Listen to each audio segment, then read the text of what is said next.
Well, good evening, everyone, and welcome to the Computer History Museum.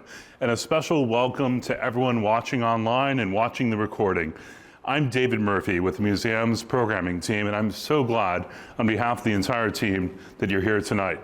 We have a fantastic program in store on a very important issue central to the museum's mission.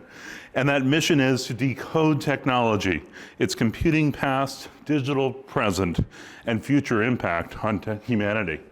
And I think we all know that journalism, and indeed the news business, is an area where technology has had a profound impact and continues to have a profound impact. And that's why we've had, for some time, a series of forum events and invitation-only workshops on tech and the future of news, both here in Silicon Valley and in New York. And now we're really excited to expand our time horizon and look at a historical lens, because this is not the first time that we've had challenges of polarization or so many other issues, which are so much at the forefront of not just the news business and journalism, but society as well. So I just now will shortly get out of the way, but I want to just give you a little perspective on the different backgrounds our incredible panelists bring to the discussion. First up, I'll be introducing and welcoming to the stage our moderator, Alexis Madrigal. And actually, he has two hats tonight. He has such a fascinating background. We don't want him just moderating. We want him also sharing his insights as a speaker. He is very familiar, though, with the moderating role as the co-host of KQED's Forum call-in radio program. Raise your hand if you're a Forum fan. A lot of fans here. I love it. I am certainly as well. And also, I'm sure many of you have enjoyed Alexis's writing in The Atlantic and other publications. I know he also did a great public service as co-founder of the COVID Tracking Project, and he has done the podcast Containers, the television show Real Future, and is the author of Powering the Dream and the forthcoming The Pacific Circuit. So please give a warm CHM welcome to Alexis Madrigal. Thanks for being here. Yeah, sure. And next up, I have the honor of introducing Kathryn Cramer Brownell, Professor of History and the founding director of the Center for Technology and American Political History at Purdue University. A very apt and important center, if I may say so. Katie is the author as well of a very relevant book, 24/7 Politics, Cable Television, and the Fragmenting of America from Watergate to Fox News. And she's the author of the book, Showbiz Politics, Hollywood in American Political Life. She also serves as senior editor of the Made by History column at Time magazine. Won't you join me in giving Katie a warm welcome to the stage? Welcome. Thanks for being here. And finally, but certainly not least, we have Richard R. John, Professor of History and Communications at Columbia University. His publications include the prize-winning Spreading the News, the American Postal System from Franklin to Morse, and Network Nation, Inventing American Telecommunications. And he has been awarded a Guggenheim Fellowship for his current writing project. Richard, I'm sure we all very much look forward to reading that when that comes out. But his background is indeed much more expansive. He's been a fellow at the Woodrow Wilson Center and a visiting professor at Paris's École des Hautes Études en Sciences Sociales, and he has been president of the Business History Conference. So won't you join me in giving a warm CHM welcome to Richard. Thanks for being here. Thank you. And now I will turn things over to the panel, but please remember to submit your questions as things go on, and we'll make sure to involve all of you in the Q&A at the end. So over to you, Alexis and panel. And I will indeed offer you the iPad here. The control iPad, that's right. So we do have a poll, and before we get going, we thought we would actually have you take it. So can we get our first poll up there on the, oh, people are already on it. The question is, if you have seen it, how do you get the news, newspapers, online or print, far out ahead, digital-only sites, oh, actually, never mind. Social media, TV, cable news, you can take a look yourselves. Our own a non-representative sample here of people here. So we all know that among all of these media forms, there is just tremendous turmoil in our industry. We've had these changing revenue and advertising models, which have led to, their collapse has led to the collapse of many journalism organizations, or the sort of thinning out of the news industry all across the country. We also have, the introduction of these intermediaries in the form of, Google, social media, and now increasingly these kind of AI bots, which sort of use content produced by humans to serve to other humans and cut out the middle layer there. And of course, we've seen this massive decline in trust in all institutions. But down there below Congress, there's like the news media, we're all the way down there. Is there anything I left out in terms of like the challenges? I mean, that's enough probably, but are there other things that come to mind for you that are challenges for the news business right now? Education, right? I think that jobs, right, which points to everything that you're getting at, but the training of journalism and the challenge of education, I think, is a factor as well. Do you teach at a journalism school? Yeah, elite media has really taken it on the chin. It's perceived as out of touch.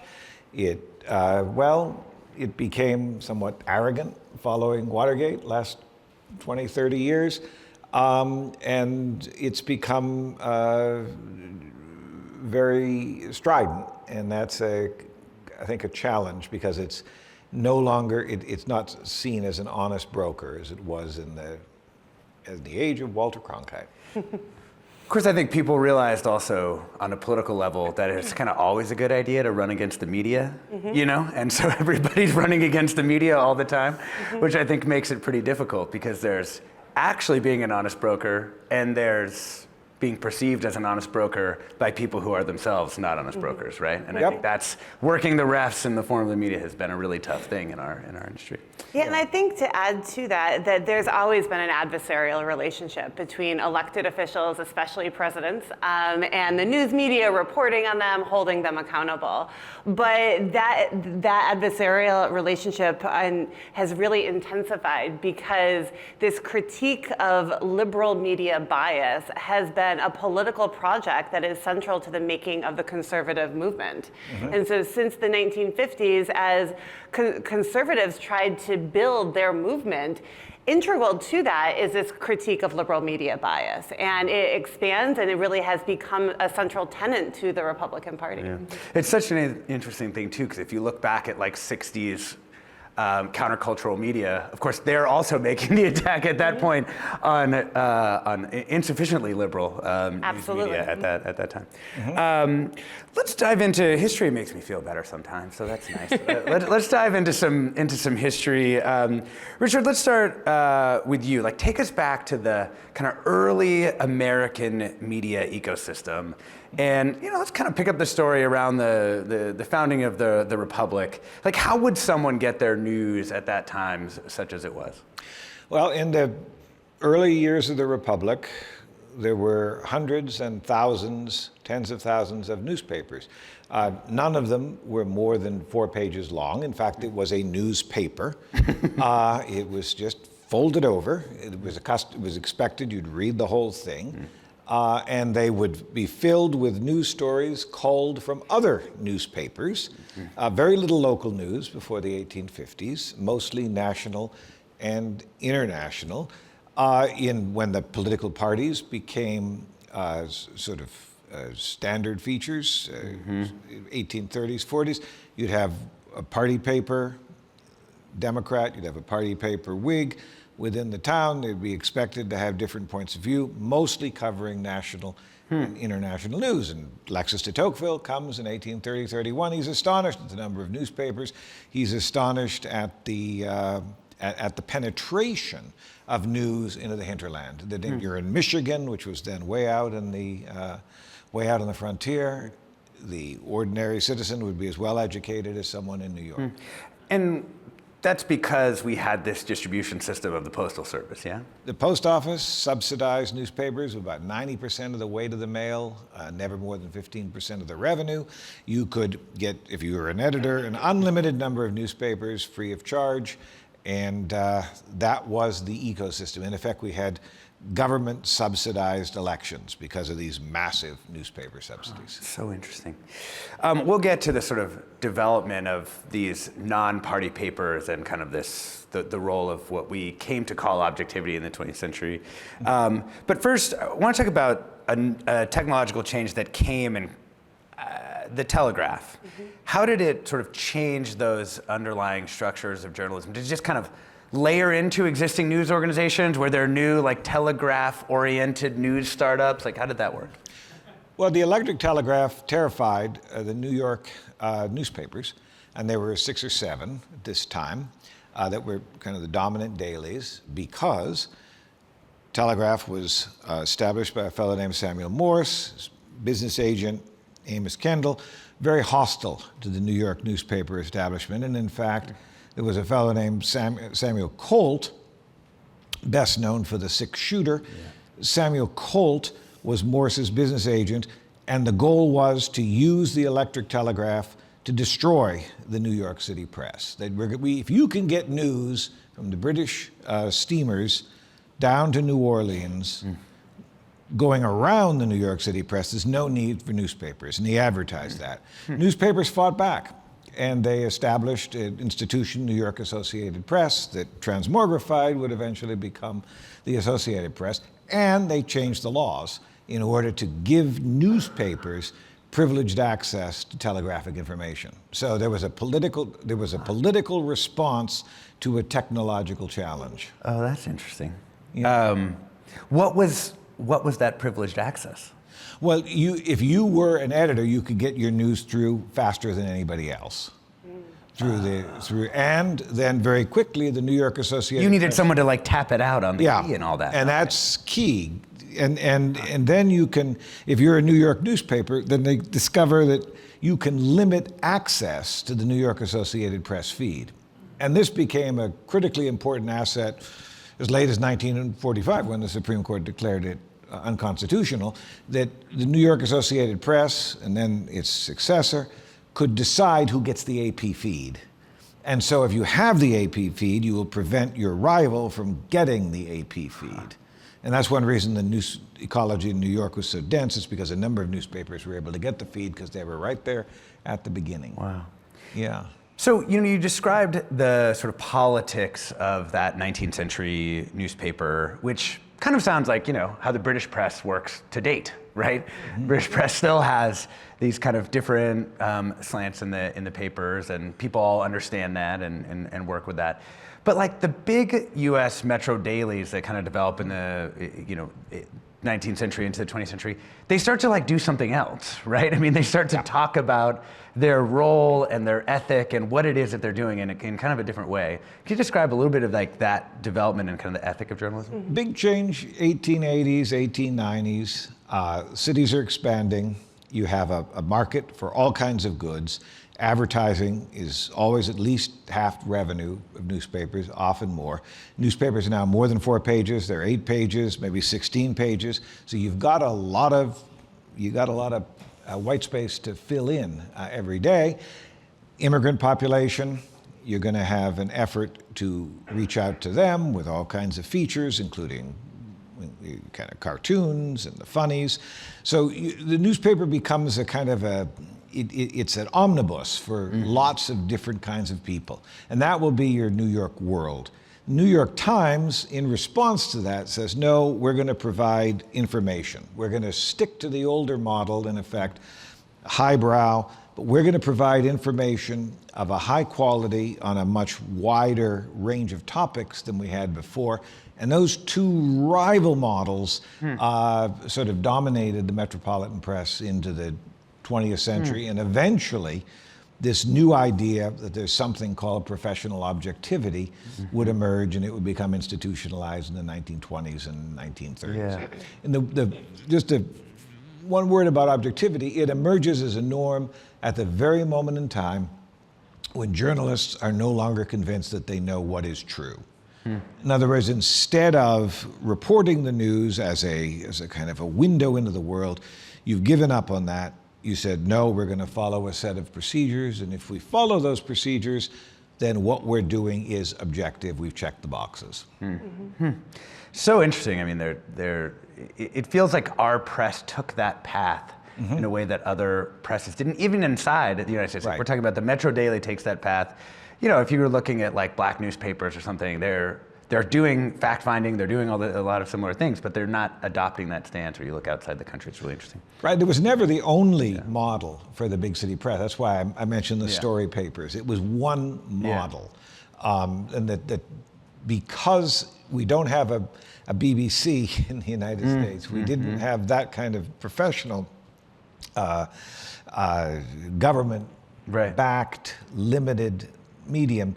The newspapers, in effect, certain newspapers were more authoritative, like the New York Times, but you always had kind of a lowbrow, popular tabloid press in the city. So objectivity was not the only game in Well, especially when you think about that objectivity was very much white objectivity, right? So you know, the black press didn't try to claim the mantle of objectivity, that they were distancing themselves from the subjects they covered. They openly called themselves an advocacy press because they understood that they had to fight against and prove that their stories demanded attention. And so there's the racial dynamics that are so important to understand there. Here's a racial dimension that's often neglected. The New York Associated Press in the 1860s and 70s was often claimed to be leading Republican. But the stringers for the New York Associated Press in the South were all Democrats. So the news, there are no reporters in the South for the papers.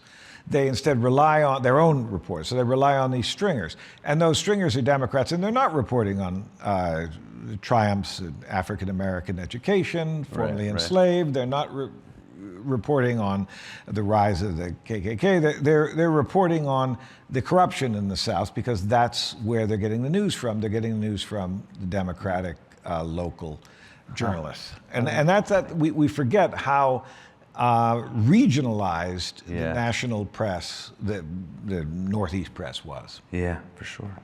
Let's talk a little bit, Kathryn, about these broadcast technologies which come around in the 20th century and kind of layer right over the top of the newspapers. Maybe do you want to start out with radio? You want to talk about? Absolutely. Well, you know, I think that what you see in the 20th century with radio and then motion pictures, I would include in there as well, and then broadcast television, is that you have a new technology that can reach a broader audience. And the way that this technology develops, kind of the political choices behind how to regulate it, how to set it, how to structure it, very much prioritize commercial interest. It prioritizes people, the companies that can offer the largest reach, and these are the bigger corporations. And so they promise that they're going to deliver kind of this national experience for listeners, and then later on for viewers. And so the political choices over how to structure the broadcast system are really consequential, because it does allow kind of this commercial interest, this emphasis on, even though they're supposed to have this local responsibility, what actually unfolds in reality is that it's very focused, it shifts the focus again more towards the national rather than the local.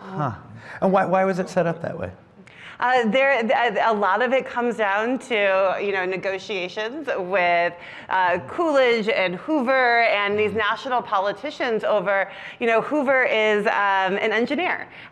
He's really interested in what is most efficient, right? And so these corporations are able to make the argument that this is going to be the most efficient, and then it'll reach this broader audience. And so that to them was something to value efficiency. And like the new dealers didn't like come in and say, hey, we should have a more muscular government response to this and do something? Well, the new dealers actually come in and strengthen the system. Yeah. And so much of the system was set up by the 1927 Radio Act, which set these frequencies and again prioritized. So you wanted to broadcast, you needed a license, you needed to claim a certain part of the spectrum. And so they designed that there'll be the very high frequency spectrum that again would give you more efficient, better quality. But if you wanted that really smaller, it's a smaller spectrum. If you wanted space on it, you had to show that you had the system that would work better. And so corporations were able to invest in those systems. So this commercial system develops, and then the 1934 Act reinforces it. And so that's where you have the creation of the Federal Communications Commission. And that's the main regulatory structures that are in place until 1996. So it just further engrinds into law this commercial system. It is remarkable that the 27 and 34 acts defined media right up until, well, beginnings of our time. A commercial player was the Bell system, 1920s, 1930s. They had a lot of unused capacity in their long-distance lines, which it was very expensive to make a long-distance telephone call, would remain so until the 1970s. And so the idea of a network would be not simply a benefit to the commercial stations, you're absolutely right. And NBC and CBS both started as Bell. And then the government said, nope, you have to choose between operating the network and operating the station. So they got out of the station business, they kept the network, but then the information would be pumped out and they'd make money on it. So it's a complicated interplay of commercial groups, but it led to a national kind of an information ecology that was absolutely taken for granted and would be very much to the benefit, say, of Franklin Roosevelt fireside chats in the 1930s. And also led to what was then later called a vast wasteland, right? Yeah. I mean, it's vast wasteland. That shows you what happens when you rely on the commercial interest, right? Like that was Newton Minnow's critique, is that the commercial interest had triumphed because part of the agreement, the license agreement, was to have this public, like you had to kind of still serve local audiences. You had to have this public interest requirement. What that meant was incredibly vague. Under radio, it was even more vague under television. And so, but it was always kind of an expectation that you're renting the public airwaves, if you will. The public owns them. You're using them, and so you have an obligation to the public as well. In fact, there's an interesting analogy between public lands, which beginning with the Teddy Roosevelt administration, the Republicans said shall not be broken up and privatized. Public land shall remain public, because we don't want to have East Coast interests mining or manipulating resources. And the airwaves. The airwaves will also be public, a public resource. And there were arguments that it should be privatized in the 1920s. It was not. And another alternative is government broadcasting. We don't have government broadcasting, as you did in Great Britain. Right. I mean, so I think, one of the things, one level up from these histories that I take from it, at least, is how specific and historically contingent all of these things were over time, right? This was not well, the technology works like X, and so we're going to get this outcome Y. And you can just look at Great Britain as like a great counterexample where public radio and public broadcasting precedes commercial, and in fact holds it off for a long time, right? And there's the British example is fascinating. I didn't realize this until a couple of years ago, that the newspapers were strong enough that they prevented the BBC from broadcasting news until the Second World War. So that wouldn't have happened in the United States. So in fact, our radio news broadcasting was quite strong early on because there was no such prohibition. There was a division, but there was no such prohibition because it wasn't government. Yeah. Kathryn, when people reference journalism a lot out there in the world, I think there's this key kind of iconic figure of like the Walter Cronkite news broadcaster. That Or Edward R. Murrow. Kind of, or yeah, right, yeah. When people are thinking about that character and the way they talked and all the people tuning in from all over the country, and it's this huge percentage of Americans, right? This is kind of the exception, not the rule, right? I mean, this is like this one, like how long did that period actually, like when did it start and when did it really start to break down? Because it's really kind of an exception, even across the world, it feels like. Absolutely, and it's very romanticized, very romanticized. So television news starts to form in the 1950s because, again, you have the three, at the time it was mostly CBS and NBC. ABC kind of comes in a little bit later. But they have these very small news programs. And again, 15 minutes, they don't really invest in newsrooms in the 1950s, even though, again, there's this vaguely prescribed public interest. And they kind of use those a little bit as a way to kind of show that they're doing something in the public interest. Well, there are all sorts of scandals, like the quiz show scandals, like, different ones that kind of showed that the TV networks were doing anything they could to make money. And they were doing it at the expense of the public interest.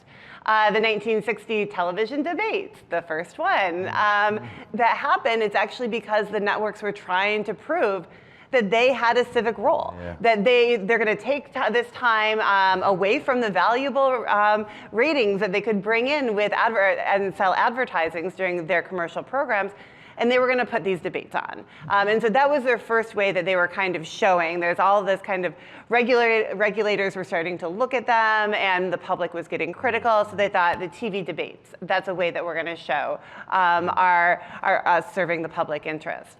Well, after Kennedy wins the election, not just because of the TV debates, it's much more complicated than that. But after he wins that, he brings in Newton Minow as the FCC chairman. And Newton Minow is a true believer in television. He truly thinks that this can serve democracy. He thinks that it can help people be better informed, and that using television as a vehicle to educate rather than just entertain is going to be central to democracy functioning moving forward. And so that's when he gives his very famous, the television, the vast wasteland on television. And if you read the entire speech, it's really powerful, like, in terms of outlining a different function for television that really does kind of focus on education. And he talks about the public interest. He talks about how the networks had failed to serve that. And so in response to that, he lets he's now the head of the FCC, whom the broadcasters depend on to maintain their license. And so he lets them know he's going to be watching what they're doing. And so that's when they start to invest in their newsrooms. It's really not, and it's out of necessity, right? Like they want to keep their licenses and the millions and millions of dollars they're making because there's a monopoly of the big three. They want to make sure that that regulatory structure is upheld. So it's only out of necessity that they then invest in newsrooms. Yeah, that piece of the story was really important for me in trying to understand why television invested so heavily in civil rights coverage. I don't know, there's in the historical literature, there's this, great discussion of how big a role, television did or didn't play, like in the civil rights movement, in particularly showing these kind of like Southern, very, aggressive moves against black protesters. And you kind of think, well, why were these television, given what our world looks like today, you look back and you think like, well, this seems like a very polarizing topic to go after Jim Crow with television. But of course, it's because you've got this pressure coming on this other side saying like, hey, this is probably a place where you could make your bones as like a public service institution is covering these kind of civil rights movements. Yeah, there's this amazing book that's going to be out in like 2 years by, so go buy it now, by Sage Goodwin. And she really is tackling this question about how the civil rights movement is the first challenge that TV news faced. And they are getting criticized everywhere, right? For not covering it enough, for not showing the Southern segregationist side enough. And so it's really a crisis in the newsrooms, and they develop alongside that. And this, even Walter Cronkite really, he is concerned about this question of objectivity. He's like, how can we be objective, right? And so they're trying to think, well, maybe we need to be fair.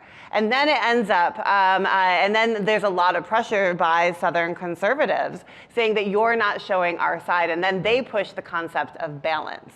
And so again, there's a lot of, but all of these ideas are thrown out of how do you cover controversial topics, and it really mattered not just for whether or not people would tune in, but it mattered because of regulators, right? Because you've got Southerners who are pushing the FCC to revoke licenses. Because they're not like citing the White Citizens Council in Selma. Exactly.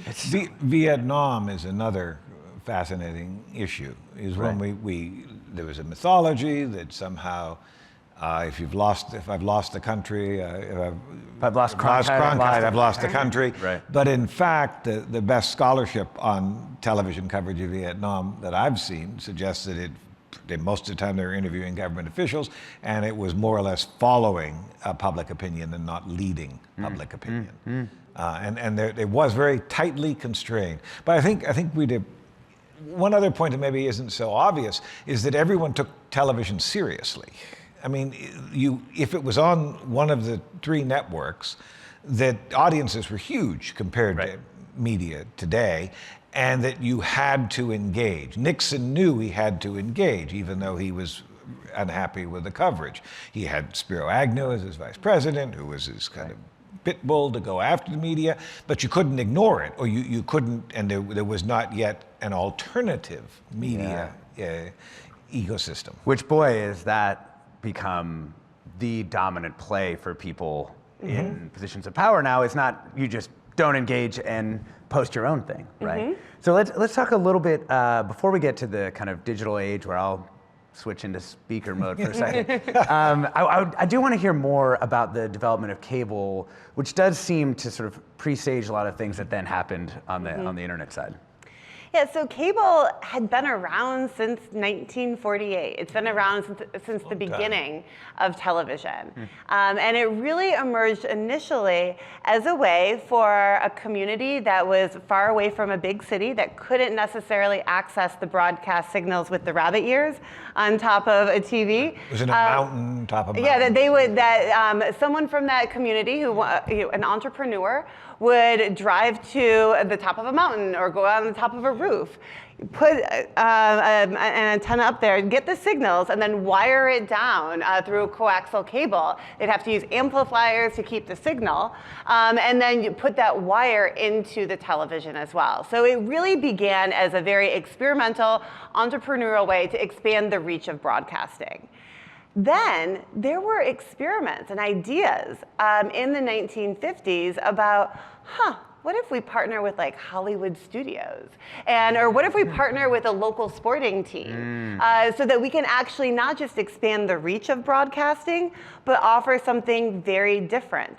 But they couldn't because of FCC regulations. They were explicitly required to only expand the reach of broadcasting and were prohibited from competing against broadcasting. And so again, this is why these political choices really matter. And so it's not until the late 1960s that people are frustrated with the limitations of network broadcast television. Walter Cronkite had a huge audience, but he presented the news in a very narrow way that was very elitist, white, male, heterosexual kind of view from New York City. And there are many people that really push back against this. Conservatives push back against this, feminists push back against it, African Americans push back against it. So many people were saying that there's more to it than this. And so there's so many people by the 1960s that are deeply unhappy with the television landscape. And so then they look at cable and think, maybe it can actually do something more. So they reimagine the possibilities of cable television and start to see it as, wow, it could actually give you 13 channels. That was seen as a lot. What can we put on 13 channels? So it was seen as, wow, what if we actually deregulate cable and take off some of these restrictions about the programs that cable operators can air, where they can even compete, and allow it to offer an alternative form of television. And so that's really where you begin to see this idea that there could be something different from network television that had been really the dominant structure, the way people thought about how television could function since the 1940s. Wow. Yeah, it's not TV, it's HBO. Right? That was like, the early thing. When does this all happen? Like, when is there this switch where cable goes from an experimental thing to like HBO and Fox News and the ESPN, Yeah, so HBO is actually really important. I didn't realize this when I started digging into my newest book on cable television, but HBO is so important because it is the first cable channel, if you will, that partnered with satellite. So all of a sudden, so cable is promising all of these great things. We can deliver something that's so different. Well, the reality is they would get some B movies from Hollywood, but how do you really get people excited about maybe you could get an additional broadcasting show, right? That was not necessarily shown that day on ABC or NBC, but maybe it was shown a couple weeks earlier. How do you do something fundamentally new? And HBO actually experimented. It was struggling. So HBO had been around since the early 1970s, and the whole idea was that it would bring you movies, movies from kind of the vault of a particular studio. Well, it was really difficult. They called it bicycling because it was physically delivering the tape of a movie to another facility. You had to actually take that reel and bring it to a cable operator. So again, very limited in terms of the choice that you're going to get. Very cumbersome. And so they had partnered with Warner Cable in New York City. Were about to go out under. And so they just tried, hey, we see these satellites that are in the sky. What if we disseminate our programming via satellites? Because it was really expensive to try to send them via the AT&T charge enormous rates to try to use the wires. Otherwise, they'd have to physically hand them to them. What if we use the skies? And so HBO was really, the first one was a boxing match in the Philippines. Oh, wow. The Thrilla in Manila. But people could instantly... Not any boxing match. And so people could watch it in real time. Yeah. And then all of a sudden, like sports, movies then followed. And so it was really significant. It's 1975 when cable operators are able to partner with satellite. And it's expensive. Yeah. HBO had to help some of these cable operators pay for the satellite dish because it was really expensive. Wow. Again, to just abstract one layer up here, I mean, I think one of the things that you see is the way that all these news technologies, media technologies are all kind of layered on each other, and they continue to kind of have loops into each other. And through all this, Richard, what is the role that newspapers and news journalists at those papers are playing in that broader ecosystem that we're hearing develop here? Well, newspapers have been in decline since at least 1940s. And they were making a lot of money, but they were making a lot of money because there were fewer newspapers per city, and the survivors had that advertising market, the lock-on advertising market. The scholars who looked into it, about 80% of all the serious news stories that ended up on television or ended up on radio started with newspapers as late as the 1990s. Remember, cable news got a big break during the Gulf War. I mean, that's not that long ago. So the newspapers had staffs, and they had overseas correspondents. Even Detroit paper or a Baltimore paper have overseas correspondents. So they are, in effect, doing the public service of generating the news that then is being picked up by very few stories are being broken on television. In fact, it was Vietnam era, there was very little live footage coming from Vietnam. It was very complicated to get the footage from Vietnam here. There were very few soldiers or battle scenes shown. It was difficult to do. But the newspapers were right there. The My Lai massacre is broken a newspaper. Yeah. Journalist, Hirsch in St. Louis. So that is really, it's almost like a national resource, a national treasure that we had that was all funded by classifieds and all funded by department stores. Yeah. And that was really what made it viable.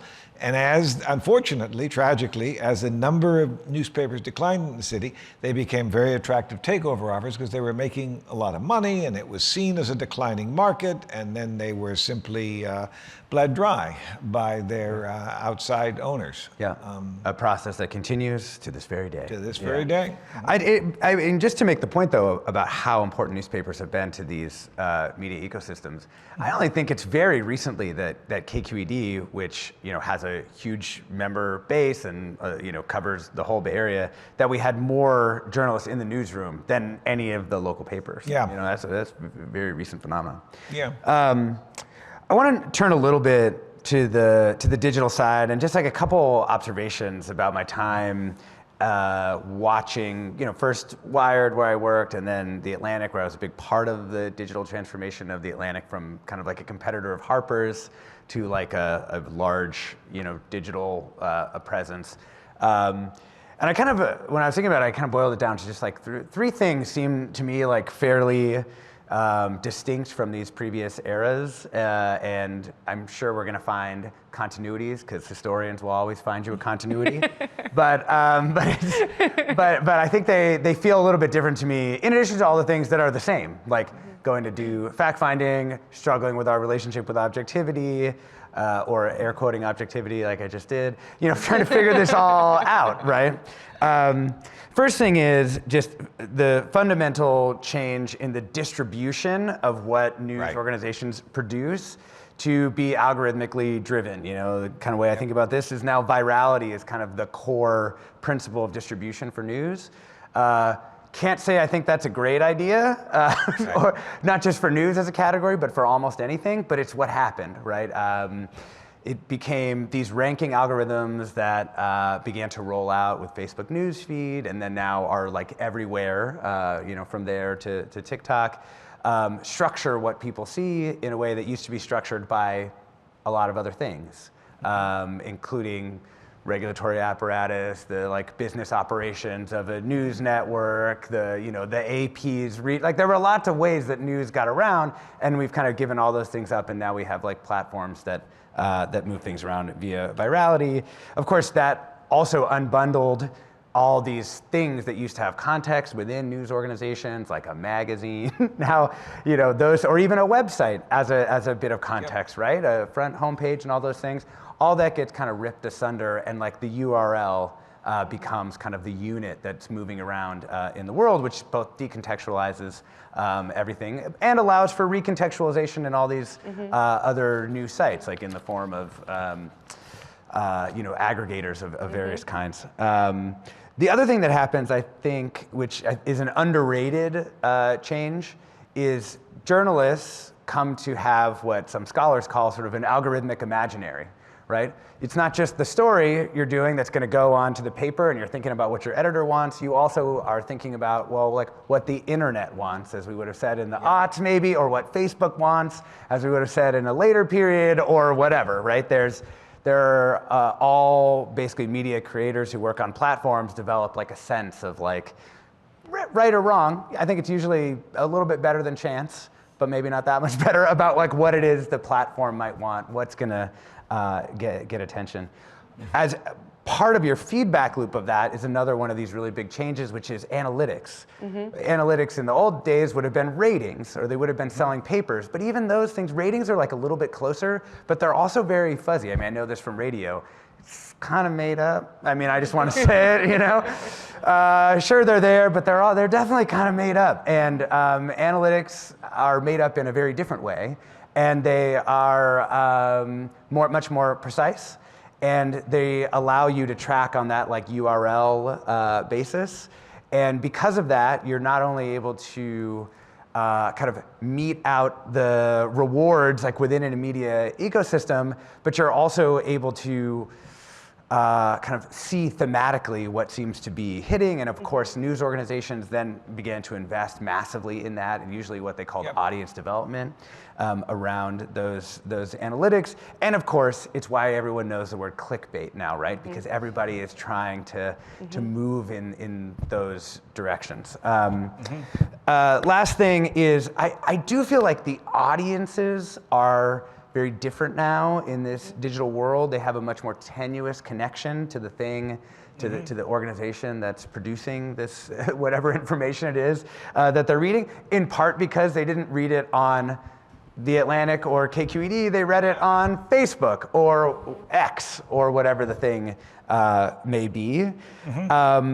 You know, it's interesting to hear you talk about nationalization, because to me, it has really struck me that it feels like a return to this everything being national. like all local news orgs now, if they want to grow digitally, it's so much harder for KQED to grow in 9 Bay Area counties than it is to draw, you know, readers, viewers, listeners from outside of this place. And you can look at a KQED, which has tried to grow locally, and you can look at WNYC, which, following the New York pattern, has wanted to grow nationally. With its audio stuff, and it's just totally different approaches and strategies. But it's interesting because the national strategy, it's different from what you saw with broadcasting, right? Because broadcasting is this kind of this consensus. Again, exclusionary, like manufactured consensus. Cable kind of breaks that down, and you have all these fragmentations, right? And so now you can just connect only with sports people or people who like weather or cooking. So it's national, but it's a different type of national. It's very a narrow slice of a national. Yes, and I was going to say that, particularly the targeted products, your YouTube channels, your podcasts, your newsletters, their demographics, generally speaking, are going to be so much narrower. Like if you were to look at like who listens to Forum on KQED, it's just extremely broad audience, right? Of all made up of many different types of people. If you were to look at a podcast, you know, targeted at young men, I mean, it may be like extremely like a Warriors podcast. You're talking like a much narrower audience. And I've thought a lot about that, about like the pressures, what I consider a positive pressure to try to maintain explicability to that like wide audience, you know, like even in the format of our shows, we're going to kind of walk you into a topic. So even if you haven't encountered it before, you're still going to be able to understand what's going on. But we also want to make sure if you know a ton about that topic, you're still going to learn something new. And I think that is a kind of almost newspapery approach, which many newsletters, podcasts, YouTube channels just completely dispense with any idea that they need to imagine that someone might need a little bit of catch up, you know, so that they can follow the conversation. In some ways, the early 20th century counterpart was not the newspaper, because there were a few national newspapers, but were the magazines. I mean, you had Atlantic, but then you had Time. Time originally had no original reporting at all. It was simply a digest for busy people. And then you had Fortune, and then you had you know, Sports Illustrated. Though it was an imagined national community, like you have with radio broadcasting, but it wasn't really driven so much by regulation. It was driven by the fact that there were these national advertisers and by this belief that the newspapers really were regional. But you know, you're talking about who is powerful today.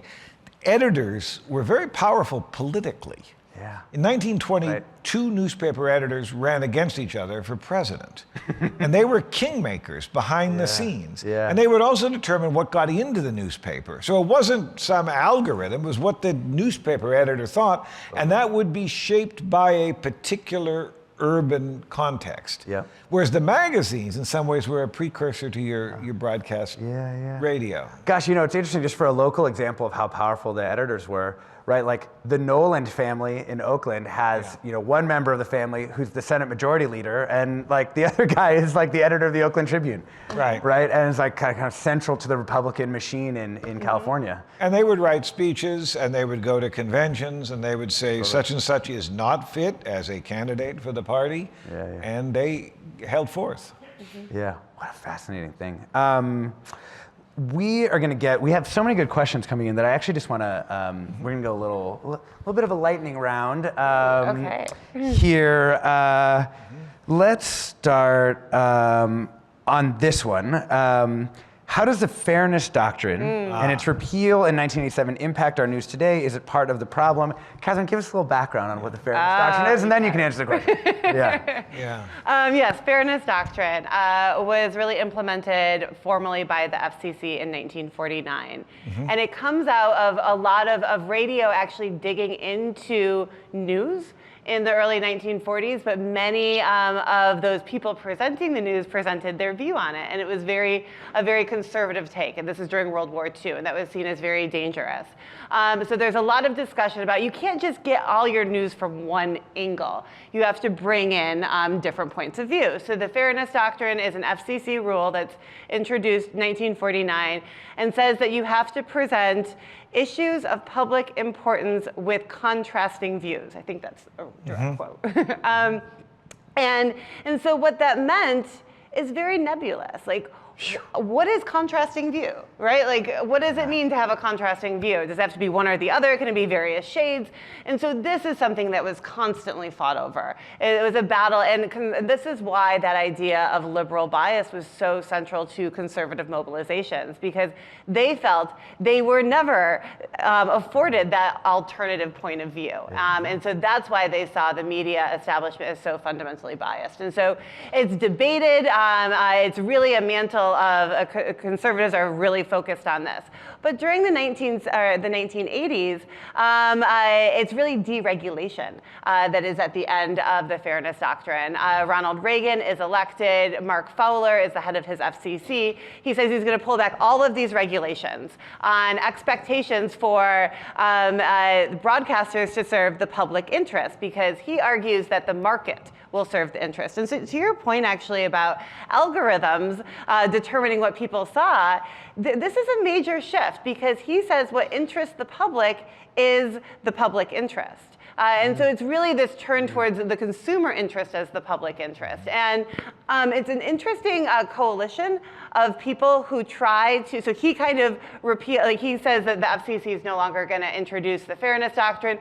Congress actually, a bipartisan coalition, which included Newt Gingrich. I'm just going to emphasize that. So it's not people that conservatives didn't anticipate what would happen at the end of, like some of them actually by this time saw that the Fairness Doctrine got them a seat at the table by the 1980s, right? And so a bipartisan coalition tries to codify the Fairness Doctrine into law via legislation passed in Congress, and Reagan vetoes it. And he vetoes it and says, again, the marketplace will deliver. And so what this then means is it allows for someone, Rush Limbaugh was the first broadcaster that is able to truly escalate to new heights, because he is unabashedly conservative, does not even think about giving a liberal point of view, just lambast them the entire time. And so it really shows a different business model that can be effective in terms of how to present news and commentary that is very overtly partisan.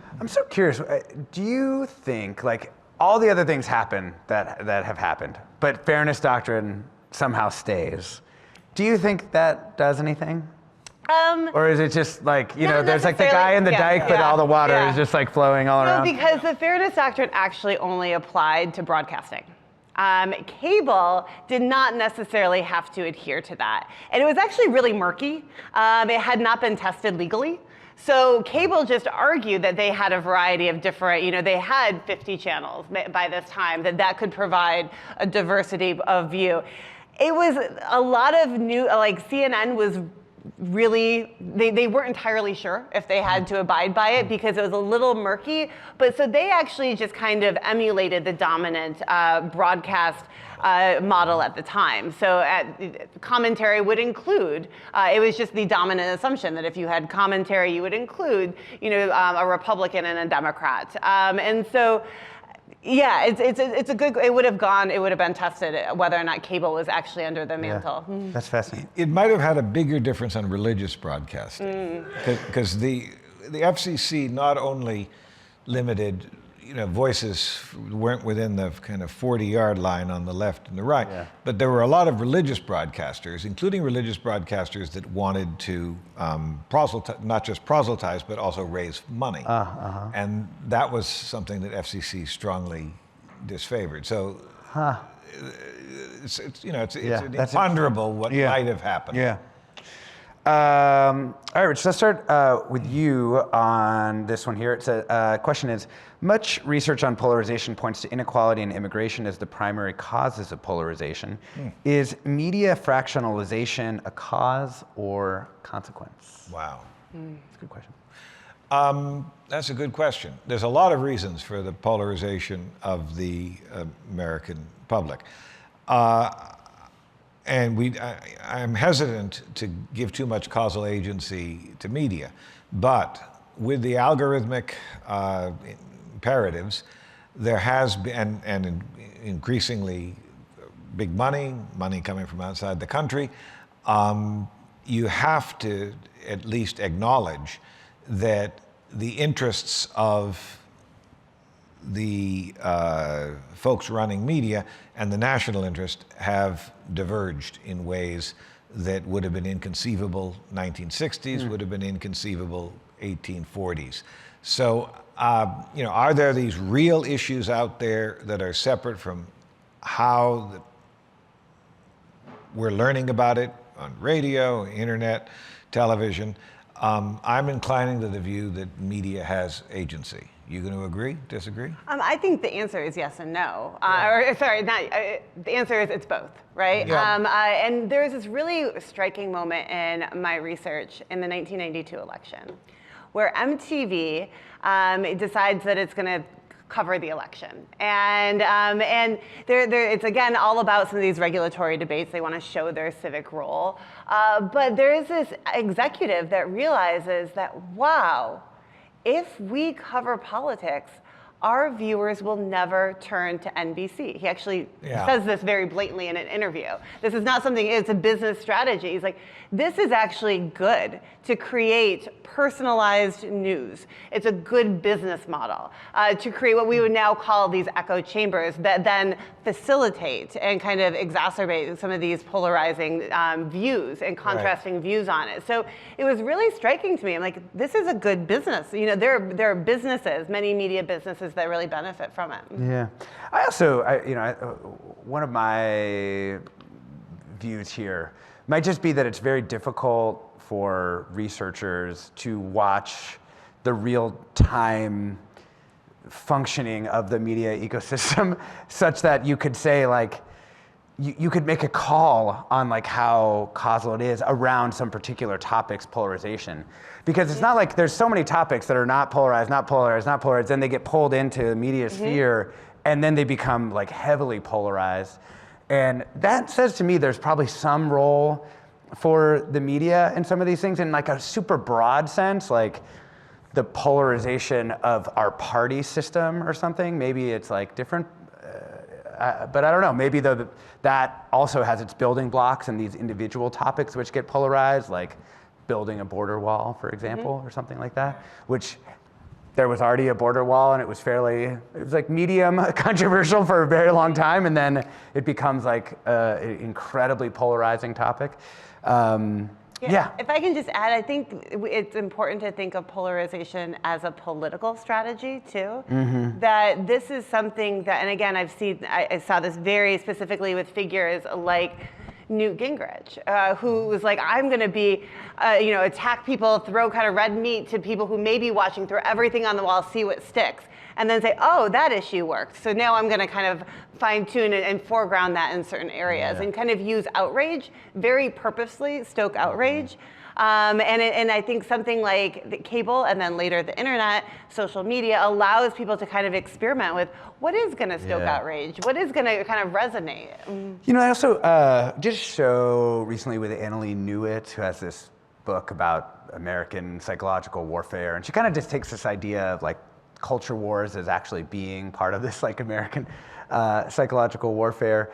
And one of the things that's, I think, distinctive about our media environment now is how many people are actively engaged, not just in like working journalists, like working the news media, working the refs, but actually like putting out their own information into the media ecosystem with purposes that are like completely outside of what the news media ever did intentionally, you know? And I think it's really hard, I don't know how sociologists are gonna get their arms around that to try and say, what does it mean to have all these people, to use, you know, Steve Bannon's term of art, you know, flooding the zone with shit, right? Like there's so many people of all political persuasions now who figured out that's an effective tactic. And it's not something that was even really possible. I mean, there were, you know, the John Birch Society, whatever they were, that's not what they were doing. They had they were doing something else, you know? And now we have people who are just spraying across this media ecosystem in ways that I think are very difficult for us to imagine what it is that they're doing to people.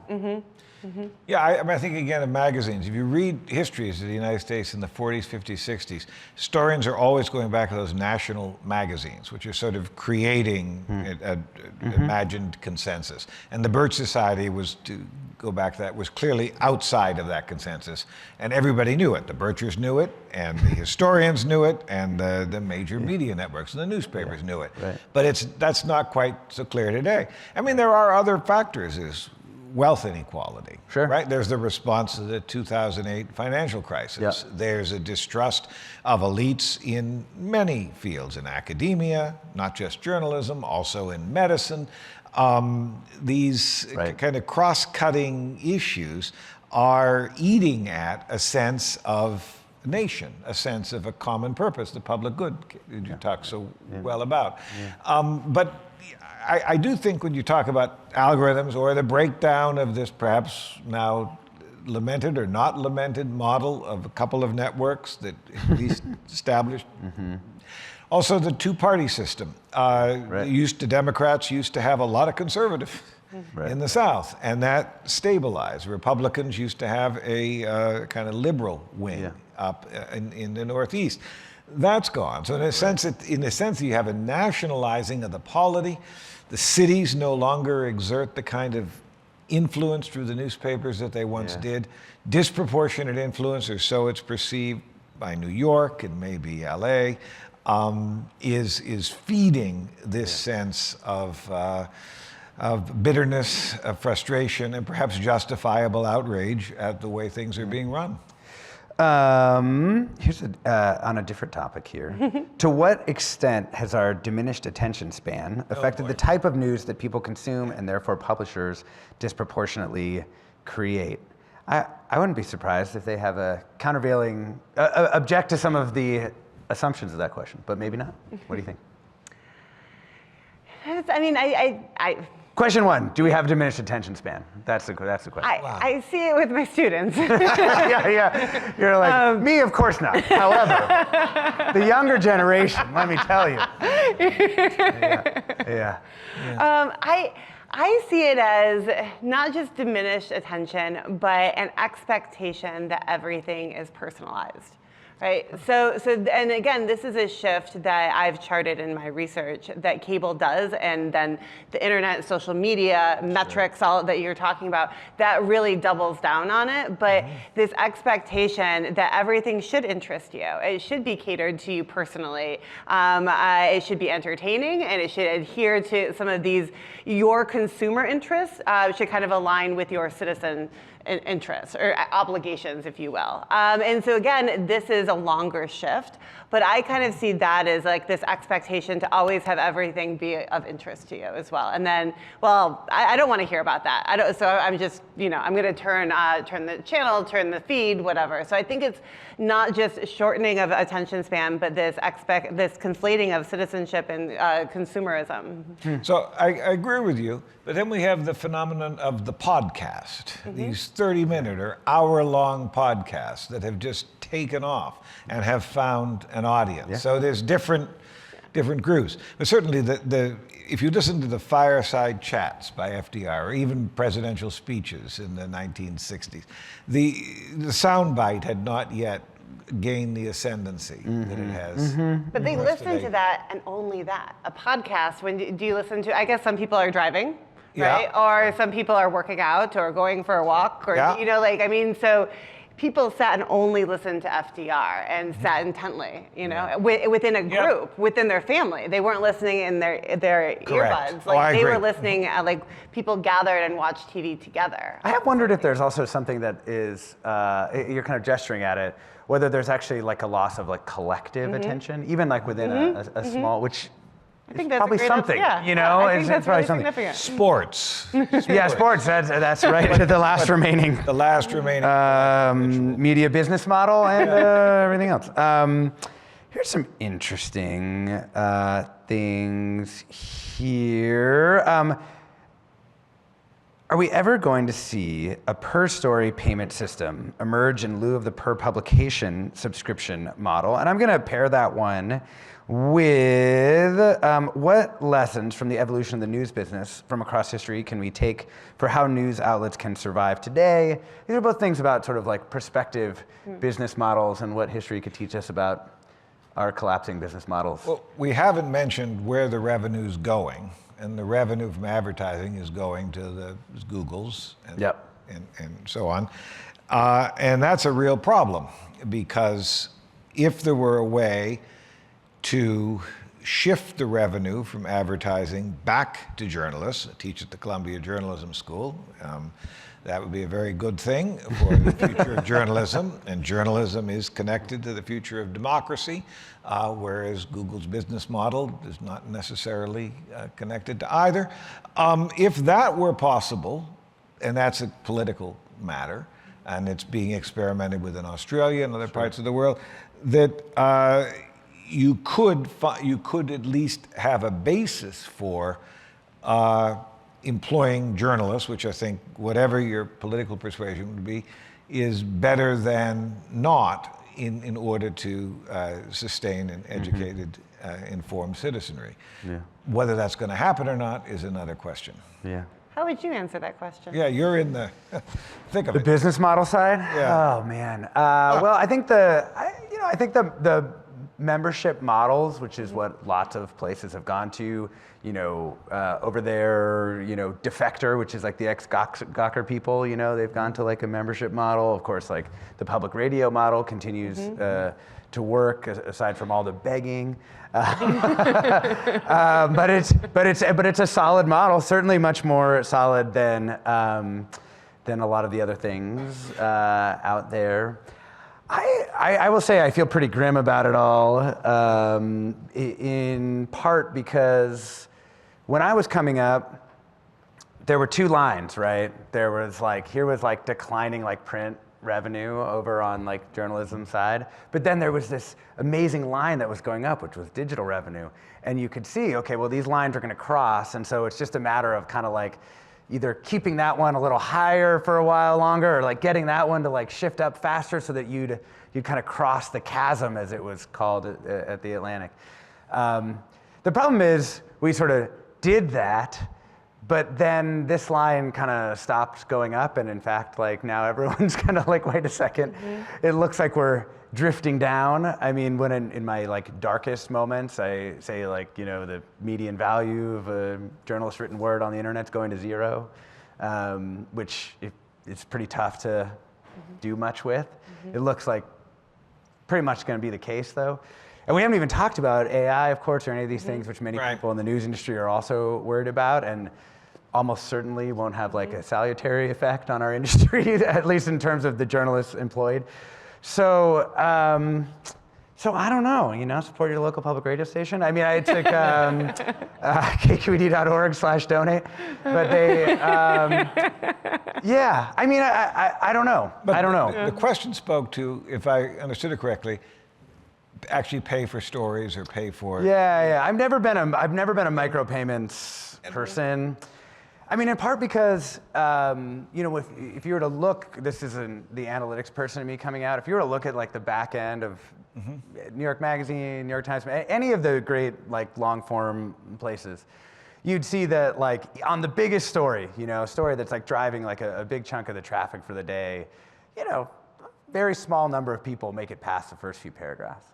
And there are people who make it all the way to the end, but it's pretty tough to get, even with like the best written stories, which if you were to actually read it through, would take you 30 minutes, say, on a big Atlantic feature. The average time on a story like that's probably something between like 3 and 5 minutes.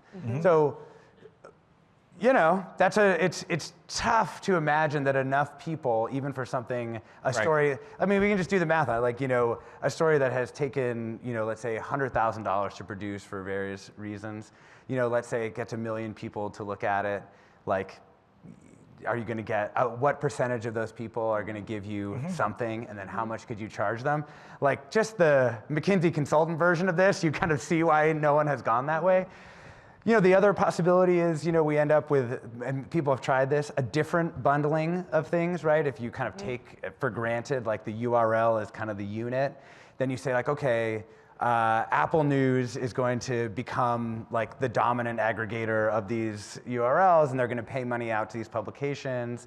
Medium tried to do this a couple times, and different places have tried. It's just been really tough to make that money come anywhere close to replacing brand advertising, from the top 100 brand advertisers, which is really who support all the big magazines, plus your subscriber base, and then the events business, which everyone also built out and then got destroyed by COVID, and then are slowly coming back. But that, in a lot of cases for these magazines, the answer really has been live events and using the revenue from that to drive these other things. But there's only like 10 places that can do that.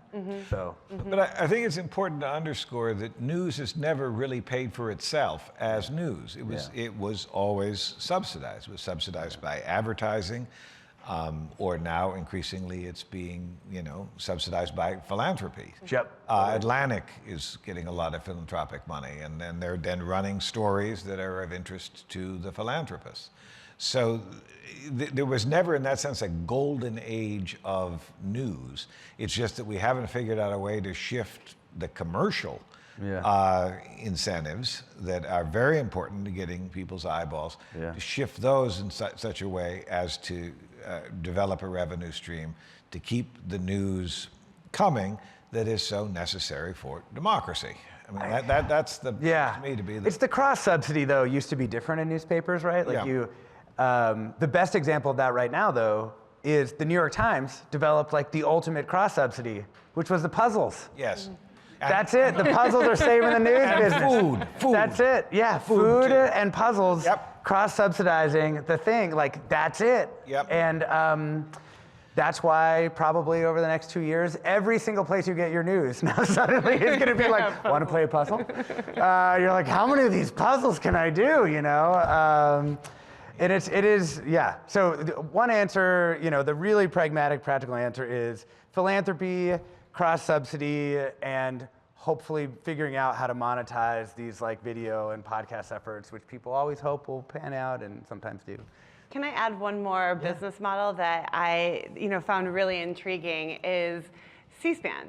That C-SPAN emerged in 1979 because the cable industry wanted more favorable regulation. They wanted to be recognized, so the regulatory angle is important to kind of add in this conversation. They wanted people to recognize cable and to recognize that cable could, provide something positive for democracy and, kind of, connect government to the people. And so they all came together and said, okay, again, not merely altruistic, but did say that, corporations actually have a civic obligation as well. And they didn't just do it because the regulatory environment kind of motivated that aspect. And so the challenge is now C-SPAN, people are cutting the cord, and so that model is in danger too. But I think it kind of expands that corporations have a role that they could play too. Totally. Hey, thank you all so much. We got David back to send us off. A big round of applause for this amazing panel. Thank you all so much.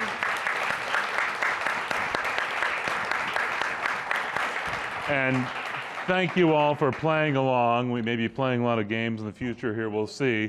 But thank you for playing along with the Q&A. It was fascinating to have all of you involved in that, and there were so many great questions. And a lot of important insights that I hope get filtered out as these important questions facing the news business hopefully will get answered by people, and we'll see things persevere through all the challenges and opportunities of this moment. So I just want to thank everyone who's made this event possible. First of all, I'm very fortunate to have David Brock on our curatorial team, who's led the planning of this, Kirsten, our Vice President who oversees programming, and all of the people you see in the back of the room here. Raise your hands, guys. How about a big round of applause for everyone who's behind the scenes? Just like in the news business, there are a lot of people behind the scenes who make it all happen. And for now, I hope that you will join me one more time in a big thank you to our wonderful panel. Thank you all so much.